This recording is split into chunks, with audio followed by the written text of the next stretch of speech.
윤석열 내란 수계의 목적은 국회 해산입니다.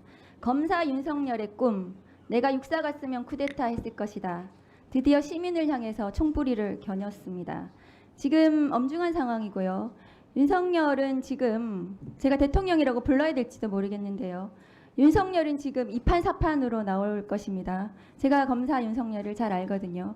그래서 2차 계엄이 매우 예상되는 상황입니다. 모두 정신을 차려야 됩니다. 선관위 점령해서 22대 국회 선거를 불법으로 만들려고 했던 것 같습니다. 국회의장, 야당 대표, 국회의원들을 체포해서 국회를 해산시켜 자기 뜻에 맞는 국회를 재편하려고 했던 의도가 여실히 드러난 것입니다. 지금 보시는 바와 같이 국회를 무력으로 침탈하려고 했습니다. 내란이 무엇인가 하면 국가 헌법기관의 기능을 무력화시키려고 하는 저런 폭동이 있으면 됩니다. 여러분 지금 내란에 대해서 법률적인 판단 못 하신다고 여기 나와 계시는 이 공무원들이, 고위공직자들이 비겁하게 답변을 하고 계시는데 저것은 내란입니다. 창문을 깨고 국회를 진입하려고 하는 저것은 폭동입니다. 대법원 판례로 인정이 된 것입니다. 다음 거 보여주세요. 윤석열 긴급 발표 시작 10시 23분. 비상계엄을 선포한 것은 4분 뒤인 27분입니다. 계엄 발표 3분 뒤에 사복 차림 방첩사 요원들은 선관위를 진입했습니다. 선관위는 비상계엄 대상이 아니에요. 정보보호단 소속 방첩사 예하부대 핵심 조직 IT 전문 인력들로 구성된 요원들이 선관위를 점거했고 그 뒤에 297명, 국회에 온 것보다 더 많이 갔어요. 특전사 요원들이 배치됐습니다. 계엄 발령 이전부터 김용현 국방부 장관의 명령을 받고 계엄 사령관이 아니라 충안고 출신 여인형 방첩사령관의 별도 라인 지시로 이들을 선관위에 배치했습니다. 국회의원 체포조에도 여인형의 방첩부대가 출동했습니다. 그리고 특전사 280명이 국회를 점거 침투했습니다. 윤석열과 김용현이 여인형 방첩사령관과 사전 모의해서 방첩사 요원들을 선관위와 국회에 보내 국회의원 총선을 무력시키고 지난 총선을 무력화시키고 국회의원을 체포해서 무력으로 재선거를 실시하려고 했던 국회 해산 작전입니다. 김건희 특검법이 목전에 다가오자 감옥에 가기 두려웠던 것 같습니다. 그동안 윤석열이 하려고 했던 참혹했던 문제들을 번번이 좌절시켰던 야당과 언론, 노동자, 시민, 의사들까지 자신이 불편해하는 모든 사람들을 처단하려고 했던 친위 쿠데타였습니다. 윤석열 이 내란의 정범들을 소개하겠습니다. 윤석열과 함께 모의했던 김용현, 이상민, 국무회의에 참석했던 한덕수, 박성재, 김영호, 조태열, 송미령, 최상목, 조규형, 오용주 모두 내란의 정범들입니다. 윤석열과 모의하고 실행했던 여인형, 박종근,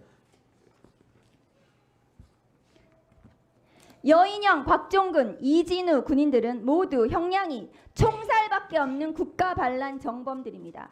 그리고 계엄사령관으로 임명되었으면서 계엄군이 출동한 것을 방기했던 박안수 계엄사령관도 국가반란, 군사반란의 정범들입니다. 이 대상 범죄들은 총살형밖에 없습니다.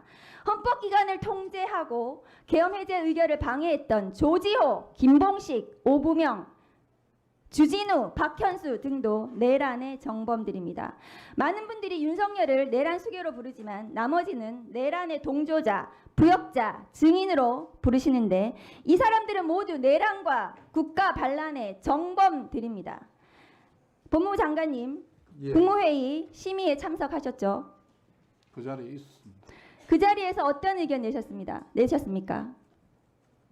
의원님들이 생각하시는 여러 가지 우려 섞인 이야기를 다들 하신 것으로 알고 있고 장관님께서 한 사람에 대한 어떤 이야기를 했는지는 그 얘기는 아까 하셨어요. 말씀드리지 않는 게 네. 옳다고 생각합니다. 장관님께서는 법무부 장관이시고 대통령의 법무참모이십니다.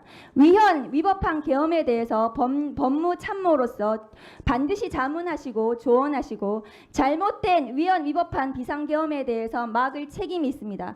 그 자리에 법무부 장관이 있는 이유입니다. 법무부 장관이 그 일을 하지 않은 것은 직무유기입니다. 만일에 지금 대통령이 법무부 장관의 그런 반대 의견에도 불구하고 지금 이런 위법한 쿠데타, 친위 쿠데타를 감행했다면 그 부분에 대해서 대통령 윤석열은 역사의 책임을 져야 될 것입니다. 그런데 지금 대검찰청에서 특별수사본부를 구성을 했다고 하는데요. 장관님 지금 이 자리에서 처음 들으셨다고 하는데 거기에 군사 관계자들이 같이 들어가야 됩니다. 지난 조현천 기무사령관이 박근혜 정부 당시에 계엄문건 작성 관련해서 수사팀이 구성이 됐습니다. 장관님 알고 계시죠? 서울 동부지검에 구성이 됐습니다. 그때 제가 밖에 있어서 자세하게 어떻게 당시에 구성된지 잘 모릅니다. 군대 관계자들, 군 검찰 등 관련자들이 그 수사본부에 들어갔습니다. 이것은 군사 반란이기 때문에 특별수사본부를 구성을 해서 이 내란죄는 검찰이 내란죄의 직접 수사 대상이 아닙니다. 검찰은 직권남용밖에 수사를 못해요. 그러면 검찰과 경찰이 이 수사를 같이 해야 되고 검찰이 경찰을 지휘해야 됩니다. 그리고 군대도 같이 들어가야 됩니다. 군 관계자들도 같이 들어가서 이 군사 반란, 총살형밖에 없는 군사 반란에 대해서 계엄사령관의 지휘도 없이 민간인인 김용현 전 국방부 장관이 어떻게 군대를 동원하고 이 국회에 침탈하려고 했는지 이 부분들에 대해서 수사가 진행이 돼야 됩니다. 장관님, 이 특별수사본부가 빨리 조속하게 구성이 돼서 대통령 윤석열을 긴급 체포해야 됩니다. 이 내란의 정범들을 모두 긴급 체포하고 빠른 시일 내에 책임을 지도록, 그래서 처단을 하도록 해야 됩니다. 어떻게 생각하십니까? 위원님께서 저 만드신 저 표에 의하면 제가 정범이라고 돼 있는데 뭐라고 말씀을 드려야 됩니까? 법률가로서 어떻게 생각하시냐고요? 검찰에서 적정한 조치를 해서 수사에 필요한 걸 하지 않겠습니까? 근데 저런 내란의 정범이라든지 저런 표현은 의원님 좀 과하신 것 같습니다.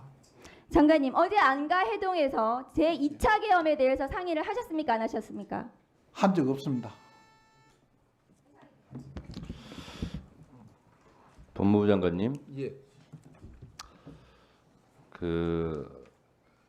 이렇게 급박하게 돌아가는 이런 상황에서는 말을 좀 조심하셔야 되시고 또 처신을 어떻게 하실 것인가 이런 부분을 잘 생각하셔야 됩니다. 예. 국회의원의 발언에 대해서 못마땅한 부분이 있을 수 있습니다.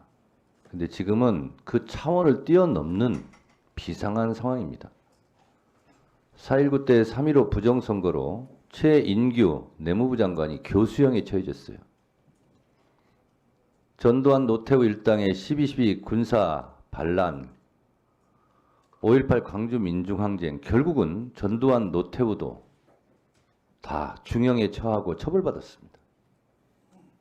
지금 순간이 어떻게 변화되어서 윤석열 정권이 어떻게 단죄받을지 시시각각 변하고 있는 급변한 상황이고요. 그러면 국무회의에 참석해서 비상계엄은 절대 안 된다 라고 말하지 못한 입 다물고 있었던 국무위원들은 다 실정법 위반이 됩니다. 마치 불만 섞인 목소리로 제가 거기 있었는데 어떻게 뭐 이렇게 말하는 것은요, 본인을 위해서도 좋지 않습니다. 지금 차라리 솔직하게 양심 고백하고 내가 그때 상황 판단을 잘못한 것 같다, 지금이라도 되돌리고 싶다, 후회한다, 이런 발언이 본인의 신상에도 좋지 않을까, 위원장으로서 이렇게 충고드립니다. 스픽스는 말하는 언론입니다. 대세는 유튜브, 그중에서 스픽스. 좋아요, 댓글, 구독, 알림 설정. 여러분이 저희를 사랑해 주시고 우리가 여러분을 사랑하는 4가지 방법입니다.